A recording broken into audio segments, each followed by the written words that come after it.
John, we got a top flight guest this week, the president of baseball operations of the Los Angeles Dodgers, Andrew Friedman. Yes, Andrew Friedman, one of the best, I guess we could say, general managers, although he does have a higher title than that. But many consider him the best in baseball right now, and seems to be proving out once again, as despite the fact that they're among the most injured teams right now, they're the second best team in baseball, which is pretty good. Yeah, pretty amazing. Lots of injuries, not all the young players they were banking on. They lowered their payroll. We'll ask him about all that. We'll ask him about Shohei Ohtani, Clayton Kershaw, the future of the Dodgers, etc. John and I will also talk about a column he wrote recently about the five most disappointing teams in the sport and how they look going forward. And of course, we'll play hit and error at the end if you stick with us on the show with Joel Sherman and John Heyman.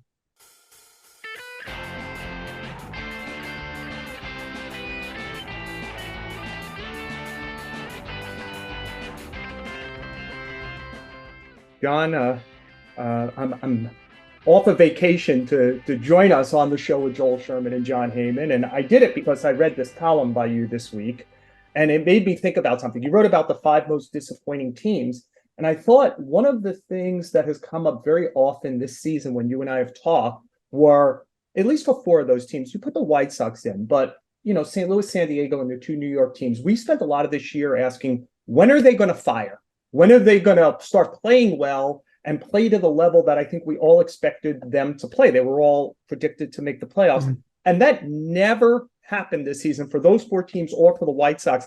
And just for you, your order of most disappointing, everyone should go read this, nypost.com, John's column last week, was Mets 1, Yankees 2, Cardinals 3, White Sox 4, Padres 5. I'm wondering if we could use that to spin it forward a little bit. We know these are the most disappointing teams of the season. Do you think any of these teams are well positioned to make sure 2024 moving forward are not disappointing? Yeah, I had the Mets first simply because they had the biggest payroll of all time and were very, very disappointing, as all four were. I expected the White Sox to be at least an average team, and they weren't. The other four teams I thought would be really good. They all have losing records. San Diego, really the only one still battling for the playoffs. To me, I would pick two teams out of that. The one that has the most money is the Mets. So to me, money usually helps. This year it didn't help so much. And the one that's the most determined, at least in my mind, I'm sure they all will tell you how determined they are, is the Padres. They're off the charts determined. They will do anything, include losing a lot of money, which we all assume that they're doing.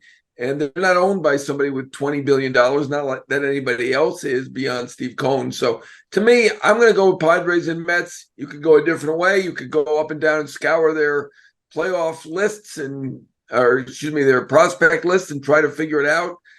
To me, they all have some good prospects. None of them are off the charts. None of them are terrible. I do like certainly a couple of the Padres prospects. I like what the Mets did. So I'm going to say Mets and Padres are the best position going forward.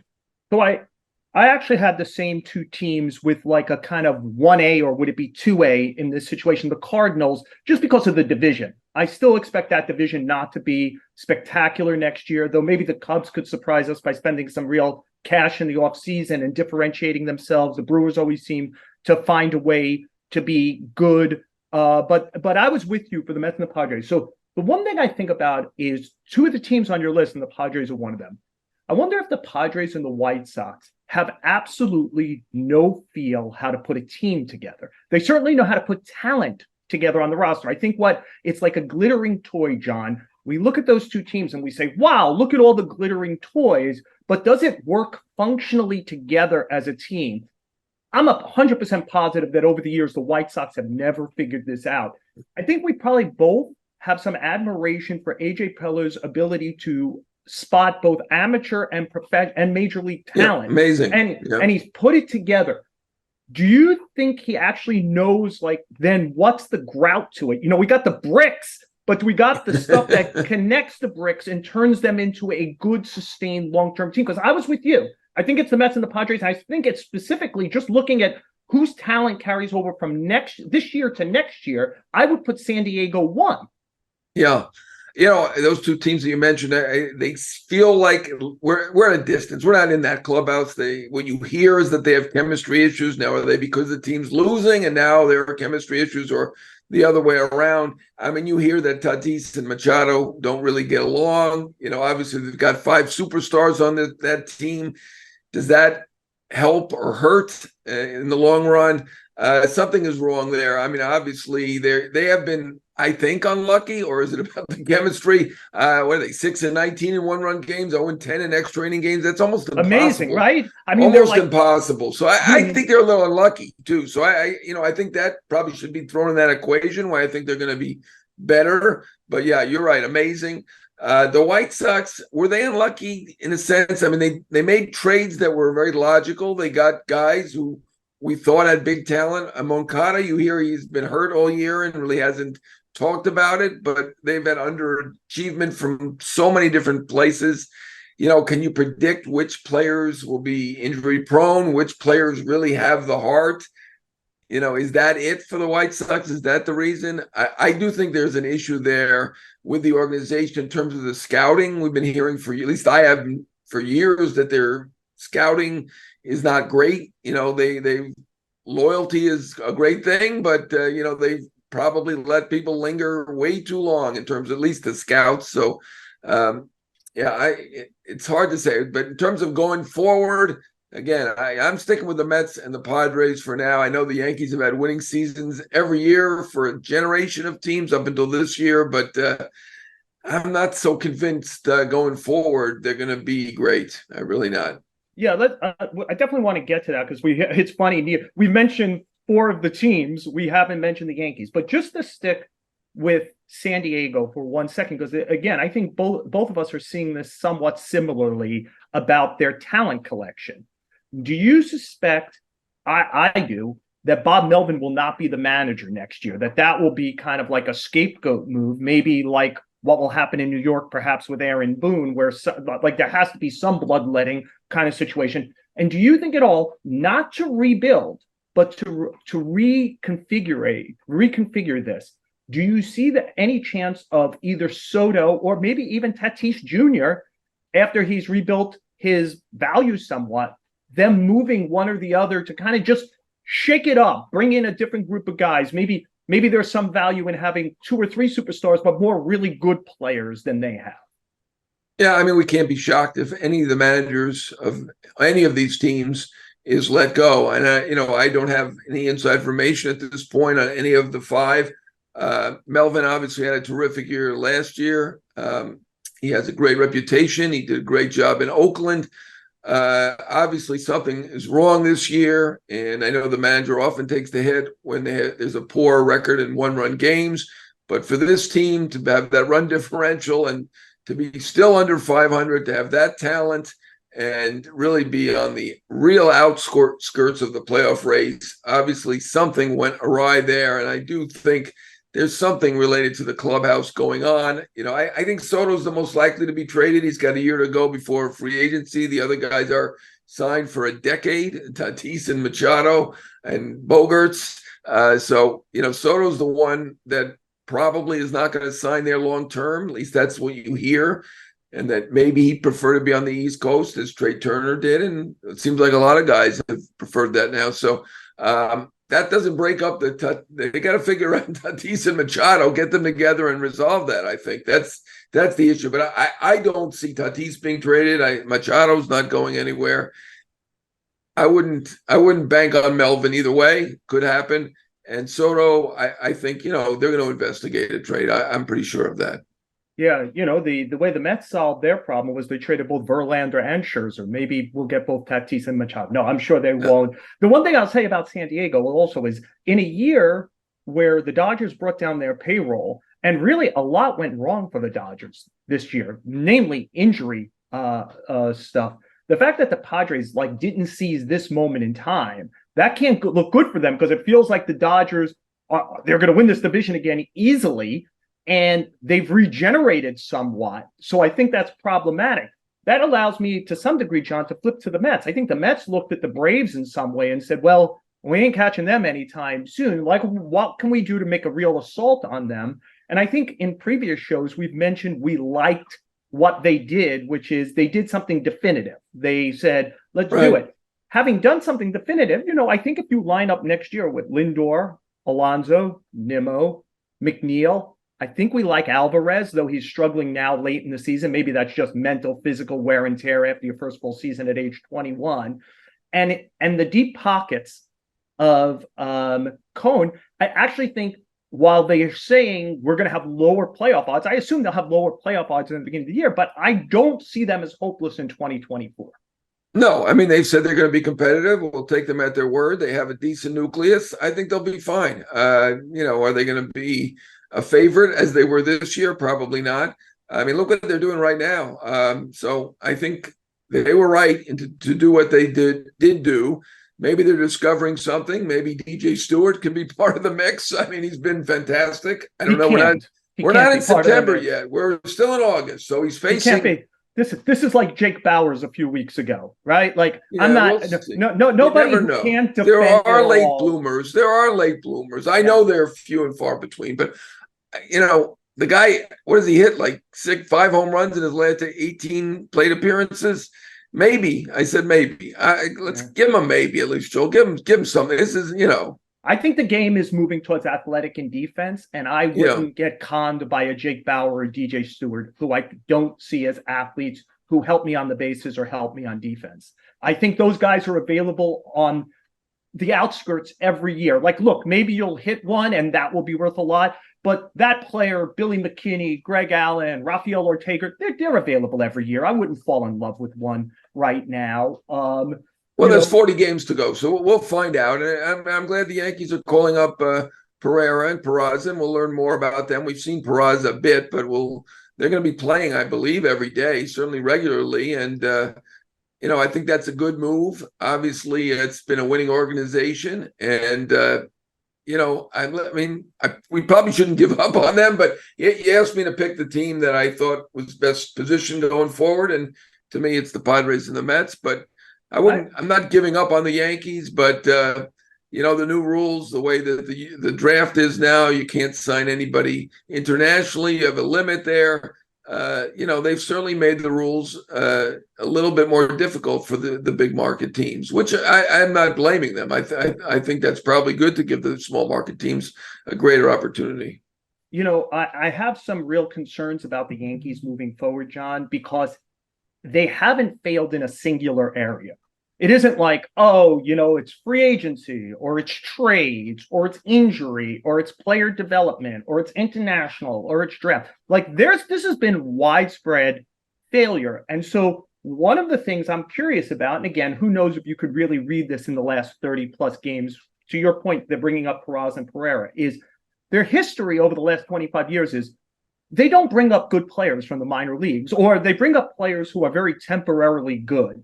Miguel Andujar, Clint Frazier, Greg Bird, by the way, Luis Severino, so that's been one of their big failures. Severino, it's not even explainable. I'm sure someone's going to sign him to a big 1-year deal next year and hope for the best because that arm is still terrific. I think this is one of the biggest failures that they've had, is that these guys that they've brought up have gotten worse. I think that as much as these contracts that they handed out to Hicks and Severino and these and some in some cases to the free agents, LeMahieu and Rodon, and the trades that they've made, which we know about Gallo and Montas and you're mentioning a lot of stuff, John. They've done a lot wrong, but to me, the big thing is, if Gleyber Torres was that guy who was hitting 30-something home runs, and Gary Sanchez was a catcher who's hitting 30-something home runs, and Severino was the number one pitcher, they'd have a good team. And none of that is true. Right. And because it's not true, I'm not exactly sure that how they flip it around, unless like Clark Schmidt and Volpe are starting a movement of, hey, we are going to bring up average to better than average to really good players from now on. And Pereira is really good, and Peraza is really good. And at some point, Austin Wells and Spencer Jones and stuff. Like, that's the way they get good, because they're outside what used to be good, pretty good, especially when it came to trades, not free agency, unless they were going to the top of the pitching market. Their trades have been awful. You highlighted this in a column recently also about like the moves that have really undermine them. John, I'm wondering to just wrap this up. Is it's something I've been thinking about a lot with these teams. Two things in particular. I'll throw them both at you, one at a time. My first one is the Mets, the Yankees, and the Padres. Those are the three highest payroll teams. I'm wondering, does the failure by these teams change the mind of how teams spend? And I'm not specifically talking about big payroll. I'm talking about allocation. Are you better off? You mentioned the number of superstars on the Padres, for example. Are you better off go to 260, go to 270, go to 350, but spread it out more so you have more good players as opposed to just stars? I just wonder if the payroll allocation, especially these long contracts, which are going to go bad over some point, pretty much, if this year in particular is going to turn off teams, or once the frenzy starts in the offseason, the frenzy will be what it always is. Yeah, well, I mean, 1 year is 1 year, so it's a small sample size, even though it's 162 games. The rules did change this year, so maybe teams will look at it as something is different about this year, and we need to get younger. And if you get younger, that will be something negative toward free agency. So I do think it will change the mindset to a degree of some, but yeah, once the frenzy starts, and obviously, Ohtani, you've got Ohtani at the top of the market, but the starting pitching market's pretty tempting. Everybody needs starting pitching, and you got a half dozen guys who are really top of the rotation starters this year, and I'm expecting them to all get big deals, including Yamamoto from Japan. I know a lot of scouts are there right now watching him, and obviously here we have Nola, we have Urias, we've got Snell. Montgomery is looking really good with Texas right now. So it's about a half dozen guys, and I expect them all to get big bucks because we're really starting pitching is in demand. We saw that at the deadline, but I do think that there will be some mindset change based on this year because of the new rules and the way things have developed. And I think part of that mindset is going to be more than ever, teams are going to think about allocation. I think even within the frenzy, teams are going to think maybe I should do 2 or 3 good I'm not saying don't spend the money. The other one thing I was thinking about to wrap up the segment, John, you just hit on. The starting pitching marks would be fascinating because I was thinking about the other day, because we both are in the, hey, how would the Mets get good next year? They probably need 3 starters, right? To go out in this marketplace and get 3 starters. By the way, the Cardinals probably need 4 starters. The Red Sox need 2 starters. The Dodgers need 2 starters.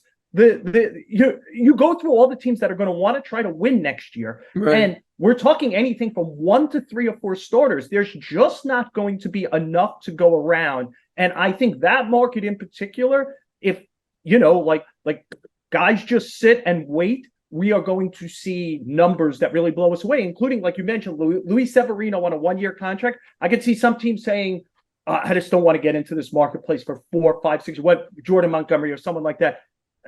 Our guys know how to fix Severino. Let's go do that. I think we have to be braced for starting pitching to go crazy this offseason.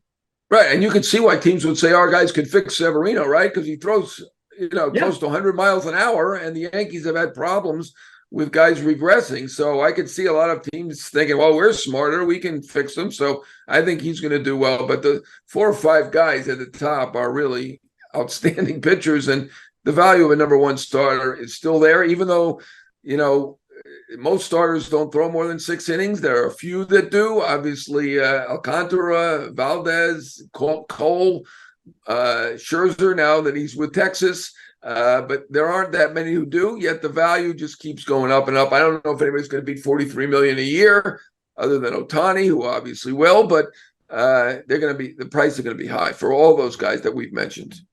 One of the teams that's had a lot of injury issues with their starting pitching this year is the Dodgers. And nevertheless, as we're doing this, they're coasting to yet another division title. The person who's the architect of that team is the baseball president of operations.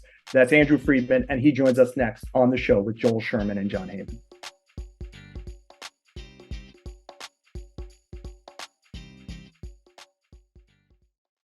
Back on the show with Joel Sherman and John Heyman, and we're very pleased to be joined by the president of baseball operations of the Los Angeles Dodgers, Andrew Friedman.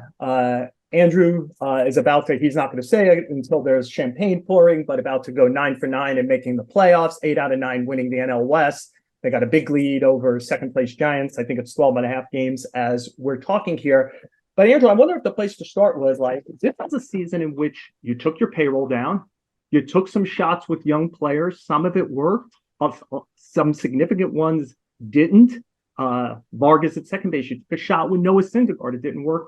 And just when I'm looking, you lead the major leagues in days of injuries, and a lot of that was your starting pitching. And yet here you are in first place comfortably again.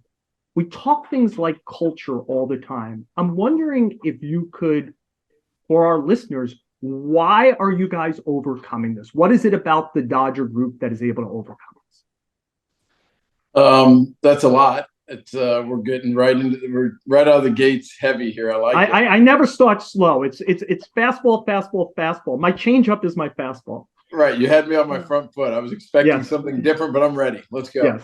I think the biggest thing is we have an organization of people who are on the same page and will argue and debate.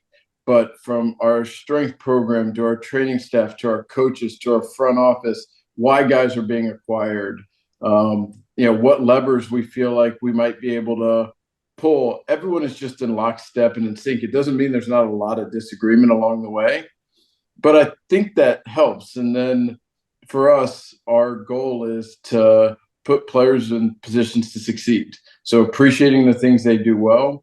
And then from a player development standpoint, even at the major league level, is continuing to target the areas where they're not as strong, to help enhance that. And I think the fact that everyone is on the same page and they're not hearing conflicting information, I think some past success has helped, with guys coming in and buying in.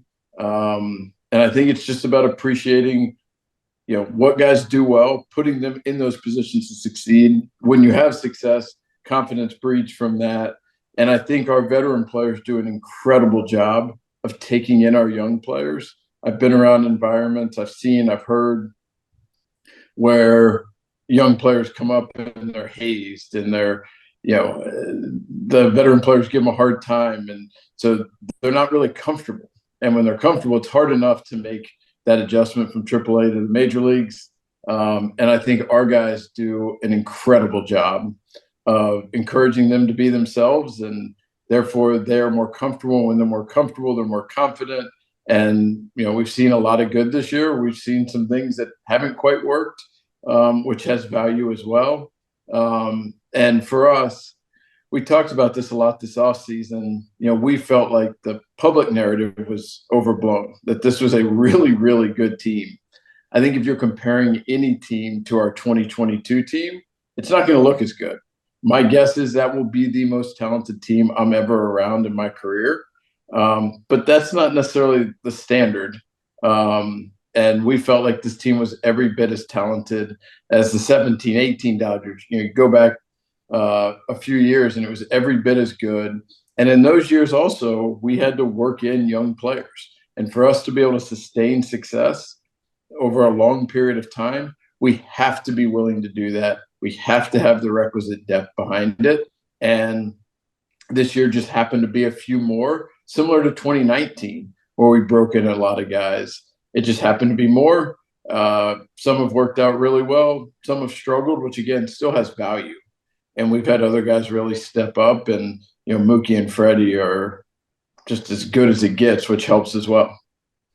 You answered part of this, but the thing that really fascinates me about your team is that you're able to bring up guys from the minor leagues every year, and almost to a man, they do well. You had a couple this year that haven't done quite as well, but certainly Outman and Miller have been really, really good. And this has been a trend since you've been there. Obviously the veteran players, you have very good veteran players that have helped bring them along. That's part of it. But is there some secret sauce? Because, obviously most of the teams that are drafting and developing, and nobody's drafted as low as you guys have over the past 10 years. The other ones that have been drafting down there have not been developing as well as you have. What's the secret to it? Yeah, I think if you look back, that's the thing that I am most proud about, because it has much further reach than any one year, is what we are doing in the amateur international scouting markets, our pro scouting group, and then how it all ties together to player development. It's a cliche to have your scouts in lockstep with player development. Usually that's not the case. Usually there is finger pointing, which is human nature. If a guy doesn't work out, it's like, oh, well, they drafted the wrong player. They signed the wrong player. I think the fact that we have so many different groups so well interconnected and working together, we know the things that we are good at, and we know the things we're not as good at. And we try to lean into the things we're good at more often. And, you hit it. I think everything in the system that is currently the rules of Major League Baseball is designed for us to have a bottom 5 farm system. We pick at the bottom of the draft. We have less cap space. We have less international cap space. We're not trading away players as they reach, a year to 2 to free agency because we're trying to win. Everything is geared for us, and we're geared to buy in July and trade away young players. So everything is designed for us to be at the bottom. And the fact that our farm system is as strong as it is, there are so many fingerprints on that and so many people. We've lost a lot of really good employees over the last 9 years. We average like 40 to 50 permission requests an off season. And people have had a hard time replicating it because it is the entire group. It is the way everyone is interconnected. It is the way that we are able to do things. It's not any one person. There's not some master coach.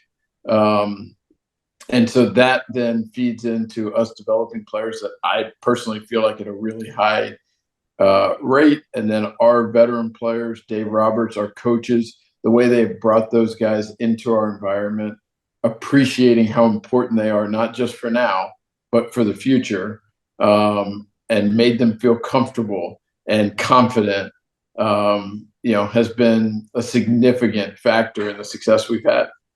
I wonder, just to follow that up, you mentioned there's some stuff you do well and some stuff you do not as well. Well, what do you do well? What don't you do well, and why? I meant more from like a player development standpoint, the players that we are able to reach and levers that we've been more successful pulling in the past than others. Not necessarily something I want to billboard. Just the three of us, Andrew. Nobody listens. Come on. We're just about done with this podcast. Nobody's listening. I mean, and then other things that we haven't been as successful of pulling levers. So let's not pretend. And I think that happens a lot where an amateur scouting group, an international scouting group, a pro scout will write a report really convicted that if we just do this, this player is going to be unlocked and be a really talented player that will shine on the field. But if we're not good at it, it doesn't much matter. And so I think it's organizationally, we know what we're good at, and the things we're not, we're trying to learn and get better at. You always seem to pick up somebody helpful at the trade deadline. This year you picked up a half dozen guys who have all been basically helpful. They've all improved on your team. Lance Lynn, most notably, had a 6 ERA, and he's won something with you guys. What did you see in Lynn that made you think, this really isn't the Lance Lynn that I know he can be? And he did say yes on his no trade. I do want to ask you too about Eduardo Rodriguez. I think that surprised everybody. My impression is everybody expected him to say yes, but ultimately it's his choice. And I guess what they said was at the last minute, he said no to LA, and was the one person in the world who prefers Detroit to LA. But that being said, were you as shocked as the rest of us about that? And did you expect this from Lynn? I'll start with Eduardo. Yeah, but for us, we knew early in July that this was going to be a funky deadline. There were just a lot more teams in that like 20 to 60% playoff chance, and things were moving daily, coupled with what we expected the supply to be. Usually they're impending free agents. Just so happened that most of the impending free agents happened to be on those kind of middle teams or teams that were, in great position. And so we knew it was going to be a funky market. And so as we were going through and prioritizing different guys and different fits. The number one thing we were focused on was adding pitching, starting pitching depth, innings. We've had a lot of injuries. And once you get past the trade deadline, obviously it's way more difficult to access pitching. And so just thinking ahead of things that, pre-morteming things that may be an issue, that was first and foremost for us. Starting pitching, and then less so bullpen. We had kind of a higher bar there. And then right-handed bats. We needed to add some balance to our lineup. And so as we went through it, Eduardo Rodriguez and Lance Lynn were near the top of our list in terms of guys that we expected to be available. And as good as Eduardo Rodriguez has been, we felt like there were some levers to pull that we could, potentially help make them even better. You don't know. Obviously, Detroit's good at what they do, and there's risk in all of that. But we were excited about the potential of adding him to our group. It's hard for us to argue with someone saying that for family reasons I can't do it. It's hard to quibble with that. And obviously, selfishly we were disappointed, but again, that was his right. He had that negotiated into his contract and exercised it. Andrew, you mentioned adding starting pitching. I think one of the interesting kind of shadows that's going over this season is if Walker Buehler makes it back to your team this season. He had Tommy John surgery, a second one. Those are usually now talking about more 18 months. And he's probably at like about 13 now, right? 12, 13 months since his surgery. I wonder if you could update us where he is. Do you think he makes it back? And if so, how do you use him this season?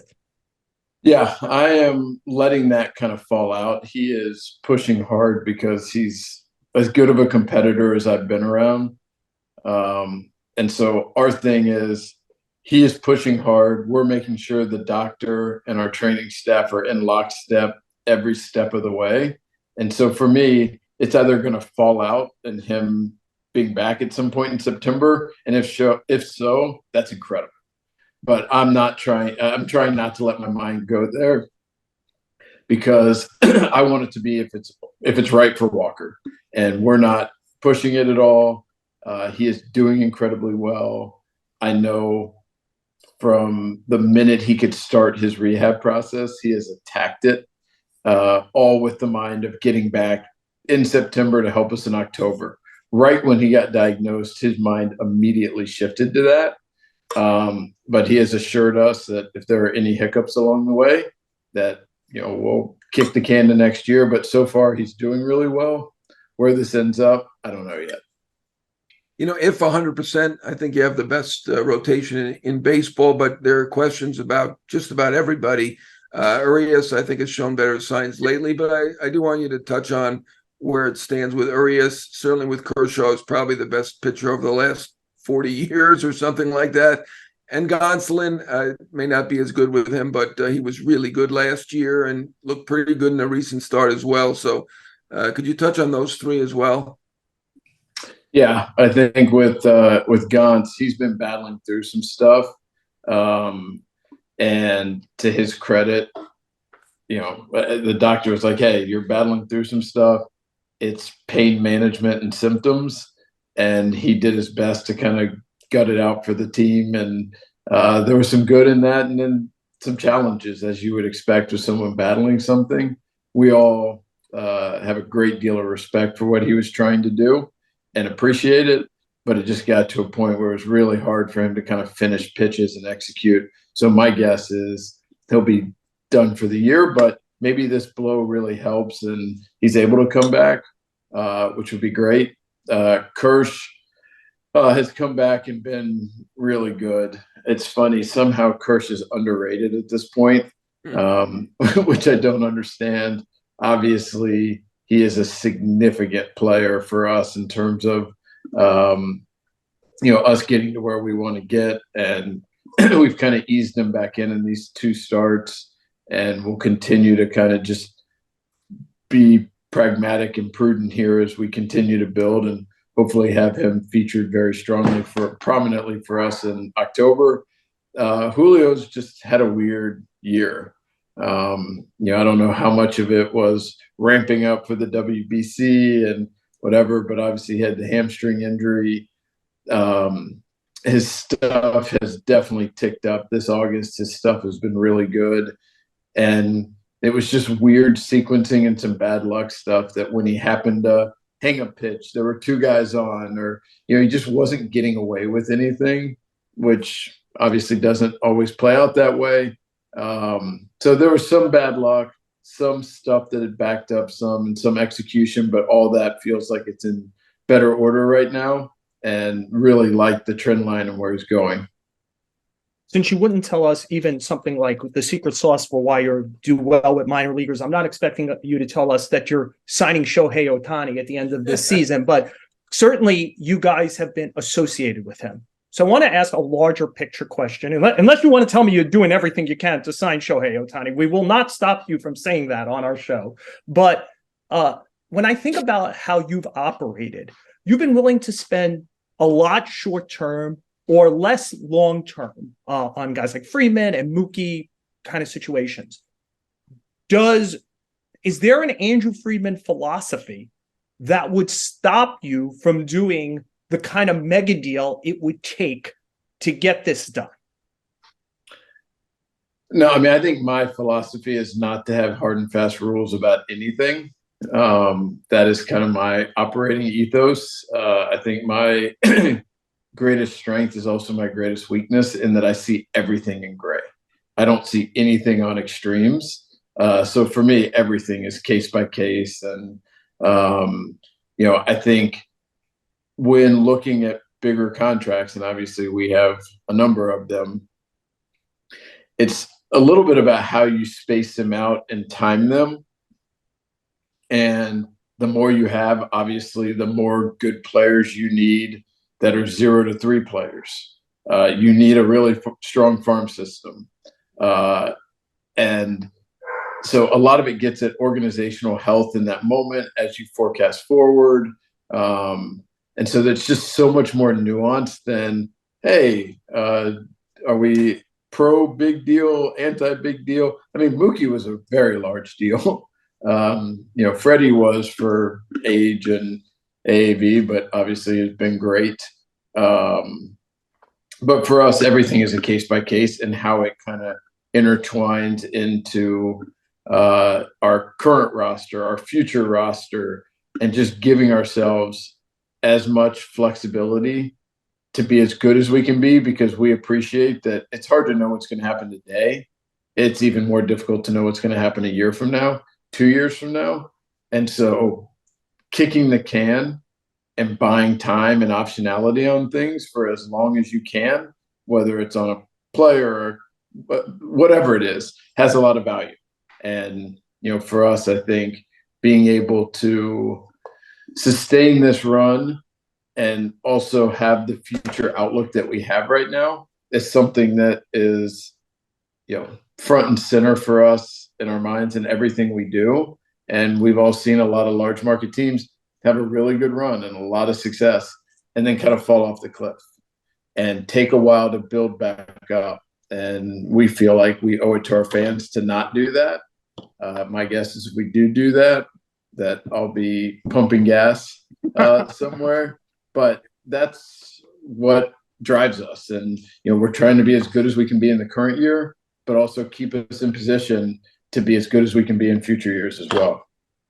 That's one other thing that you've done really well is these big contracts have been for the right guy. Freeman and Betts are 2 out of probably the 4 MVP candidates this year. I mean, I guess Acuna probably leads, but Olsen being the other one. But you've signed great players for your big contracts. And I wanted to follow up on Ohtani. And I know since you're a smart guy, you'll be able to handle it however you want. But I think I and many others, I'm not alone, and no, I did you as a favorite for Ohtani, because when we're just reading tea leaves, obviously he's not confiding in me in any way, nor is his agent confiding in me in any way. But we know that last time you were probably ruled out because you didn't have the DH. He does seem like the West Coast. 5 out of its 7 finalists were on the West Coast, and we presume, and just by seeing him and how he operates that he wants to win. You have been the most consistently winning team in baseball over the last 10 years. So is there any reason I shouldn't have been, or we shouldn't be anointing you as a favorite for Ohtani? Yeah, I mean, I think obviously it's a better question for him. I think he has put himself in this great position. I don't think people really know what the drivers are, and it's a personal decision for him. He's put himself in the ultimate position to figure out exactly what he wants, and we'll see what happens when we get to the off season. You said something that really always interested me, Andrew. It's something I quote a lot over time. You once One said, thing. yeah, well, one of many, but there's a champion for you. Okay, this is the got it. champion thing that you said. You said, I don't want to live in a world where only one team had a great season. You play 100. You talked about the idea of there needs to be joy along the ride, great victories during the season, winning a division, winning rounds of the playoffs.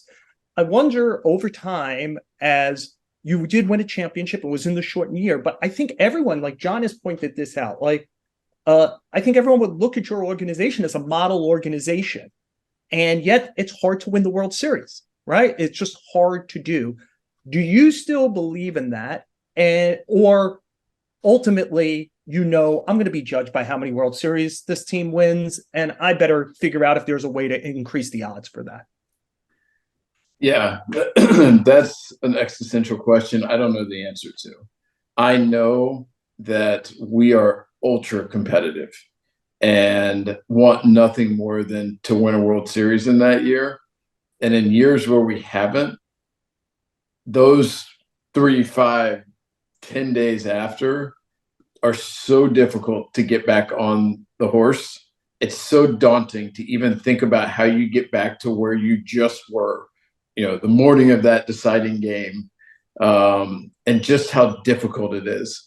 And all the joys and successes along the way feel empty at that point. And it's hard to live in a world where there's one success and 29 failures, but I feel that way emotionally at the end of each year. If we haven't won, I feel that way. Just doesn't feel right.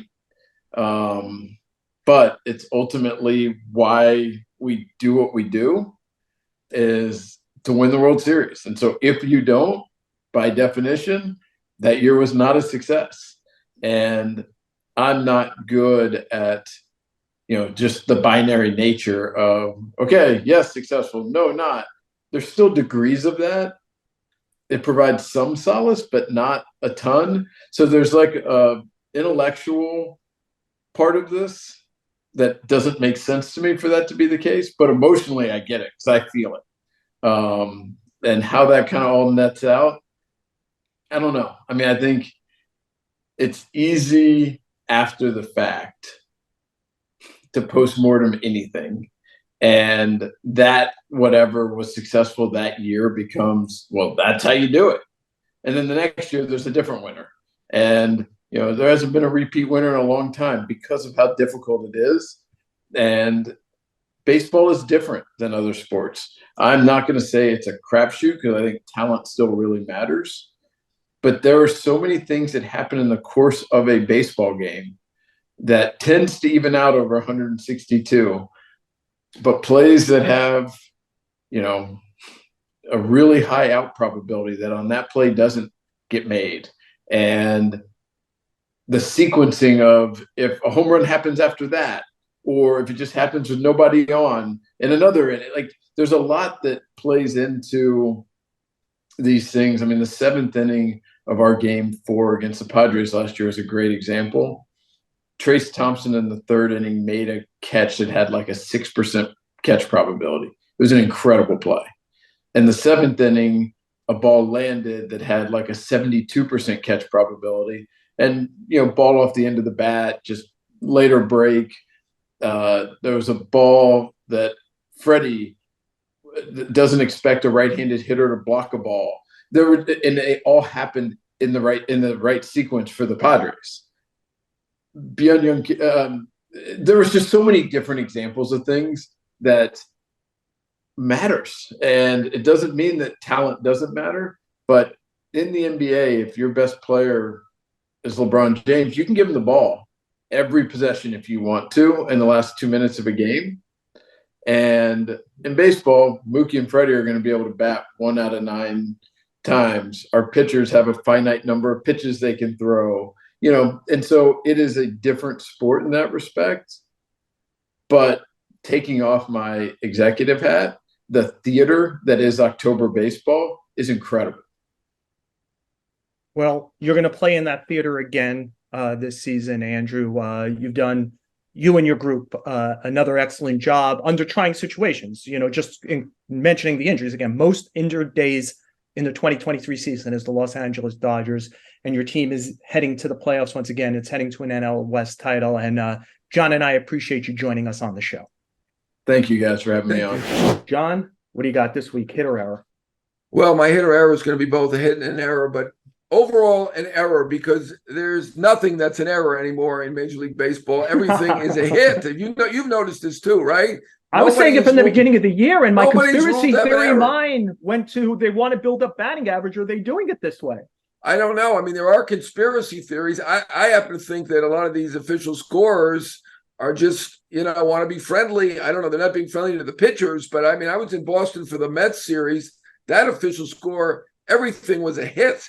It was unreal. And I'm like, no wonder they have 6 guys hitting over 270. Yankees have 1 guy over 270. Judge, I don't even think he's qualified at this moment. So Boston had 6 in their lineup, which is outstanding. I saw them against the Yankees now, obviously. So they have a lot of good hitters, but I think in many cases, these averages are getting inflated unfairly. I don't know, unnecessarily. I don't know what the rule is, but I've never seen it like this year where there's no errors. You can't make an error. It's always a hit. I wonder, John, should we be using modernity? We have all the StatCast stuff where we should make a number. If it's a 60% chance of a hit or more, according to the data, make it like remove. I hate to cost anybody their job, but as you're pointing out, these jobs aren't being done well. Like if we should just leave it to AI and StatsCast to say what's a hit or an error, or if it's hit or something. Look, because we have been calling stuff hits for years, John Lee. The fly ball to the center fielder and the sun gets in his eye, we call it a double. We know that's not the pitcher's fault, right? No, that should be a team error or something like that. It's an error. Happens. It's an error. The hitter shouldn't be rewarded and the pitcher shouldn't be punished. So 2 out of 3. And we have some data now to say if the ball is a regular fly ball to center field and it should be caught at 95% and it falls, instead of calling it a double, call it a team error. And if it's like whatever, just use the baseball StatCast stuff. I'm into blaming. I don't want a team error. I gotta say that's an error on somebody. Yeah. And I'm in favor of judgment. I just want better judgment. That's all. Error son. I'm going to do a hit this week, John. And you mentioned this guy's name in the previous segment. And I'm going to say what a hit Jordan Montgomery has been since he left the Yankees. The Yankees traded for Harrison Bader, who's been okay. He's a little bit to me like Gleyber Torres. They seem to be playing their own game too often instead of like the team game. They seem to like it's too boring for them. He's a fine player, but Jordan Montgomery is like, if you just keep him, you don't even need Carlos Rodon, right? He's outpitched them badly. Since leaving the Yankees, 36 starts, 210 and 2/3 innings, 3.12 ERA. Yep. He's a free agent this offseason. His agent is Scott Boras. At 31 last year, Jameson Taillon and Montgomery will be 31 next year, like Taillon is this year. Taillon got 4 at 68. Left-handed Montgomery. I have to with pitching that's going to be needed. Does he get 5 years? Does he get up to as much as 100? Does he get $20 million a year? John, this feels like Jordan Montgomery, who we covered, and we have to stop thinking about him like that. He's a top starter in the major leagues now.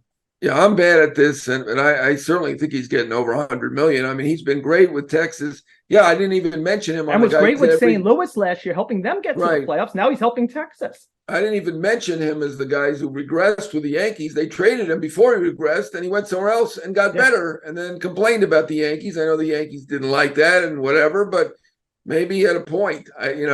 Not sure about that 100%, but it's another. What's the opposite of feather in your cap for the Yankees? It's another mistake that they're making. And it's been quite a rough year in the Bronx. They're still drawing, though. I've been going out there, and they're 40,000 plus every game. Amazing. They better have a lot of giveaways if they want that to continue. Hey, John, we saw the dark days. We saw the dark days.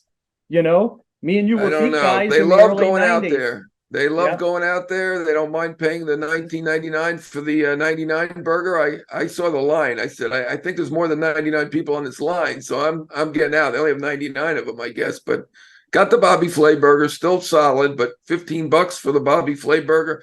Fans love it. They can't get enough, no matter what the prices are, no matter how mediocre the team is. They're going to draw forever. So will that discourage the Yankees from spending? I'm not sure. I better not, because they need to spend to win. I've heard good things about Pereira. I think Peraza is pretty good. They're not going to save next year for them, I don't believe. They're going to have to spend, because they're about 18 players away from being a good team. Well, maybe not 18. They have they don't have the Bobby Flay of baseball players right now. No. And an advertisement. Good job, John. And it's a good job for everyone who's listening to the show, which is a podcast by the New York Post. Our producers, Andrew Hartz and Jake Brown, we thank them every week. They really do help us navigate this well. Noon every Wednesday, this podcast drops on the Yes app.